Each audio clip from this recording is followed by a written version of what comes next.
So, DaVinci Resolve Studio 20, fully installed, running clean on Mac. No crashes, no activation errors, no watermark on the export. Just a full studio version doing exactly what it's supposed to do. You can see the timeline here.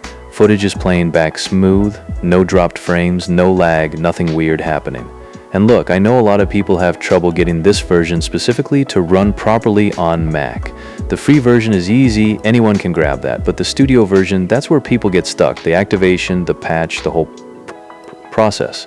But once it's set up correctly, it just works like this. Clean, stable, and honestly for color work especially, there's really nothing else at this level. Premiere doesn't touch it for grading. Final Cut doesn't even come close. Resolve Studio is just the standard when it comes to professional color. So let me show you what we can actually do with it, alright? So we're switching over to the color page now. This is where most of the magic happens. I've got my clip selected here and I'm going to open up the curves panel. Now if you're new to curves, don't overthink it. The diagonal line you see here represents your tonal range. Bottom left is your shadows. Top right is your highlights. Middle is your mids. When you pull a point down, you're darkening that range. Bottom left is your shadows. Top right is your highlights. Middle is your mids. When you pull a point down, you're darkening that range. When you pull it up, you're brightening it.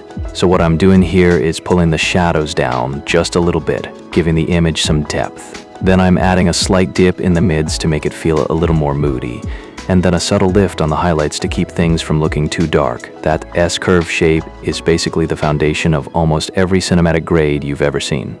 Now let me do a before and after so you can actually see what changed. See that? The raw footage was flat and kind of lifeless. Now it has weight to it. It has contrast. It feels like something.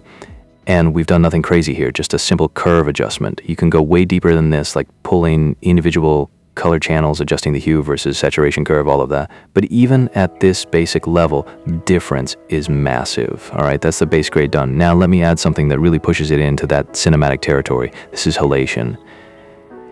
And if you don't know what halation is, basically it's an optical effect that happens with film cameras. When bright light hits the film emulsion, it bleeds a little.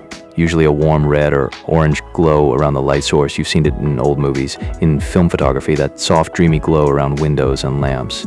Digital cameras don't do this naturally. Everything is too clean, too sharp, so adding halation back in artificially is one of the easiest ways to make digital footage feel more organic and filmic. Watch what happens around the bright areas in this shot as I bring it up right there. See that warm glow starting to bleed out from the highlights. It's not aggressive at all. It's just sitting there quietly. Keep it subtle, and it just reads as film.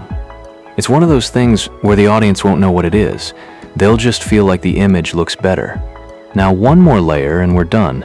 This right here is the Film Look Creator, and this is one of those features that is locked to Resolve Studio only. You don't get this in the free version. What it does is simulate the actual color response of real film stocks. So you pick a stock here, something like Kodak 203-83, which is a classic print film used for cinema, and Resolve actually models how that film would respond to the image. The way it handles highlights, the way it rolls off into shadows, the grain structure, the color cast. It's not just a LUT being slapped on top, it's a proper simulation, and watch what happens when I apply it. The whole image just lands, it settles, everything feels cohesive. Now, the curves we did, the halation, and now this film stock all working together. 3 nodes in the node graph, and the footage genuinely looks like it was shot on film. That's the power of Resolve Studio when you actually know how to use it. Let me just do a full playback now so you can see everything running together in real time. Alright, so that's DaVinci Resolve Studio 20 on Mac, fully working, full studio features, no restrictions. Now if you want to get this set up on your own machine, the full installation guide is pinned in the Telegram channel. The download link, the patch file, step-by-step instructions for Mac, everything you need is right there in one place. Core.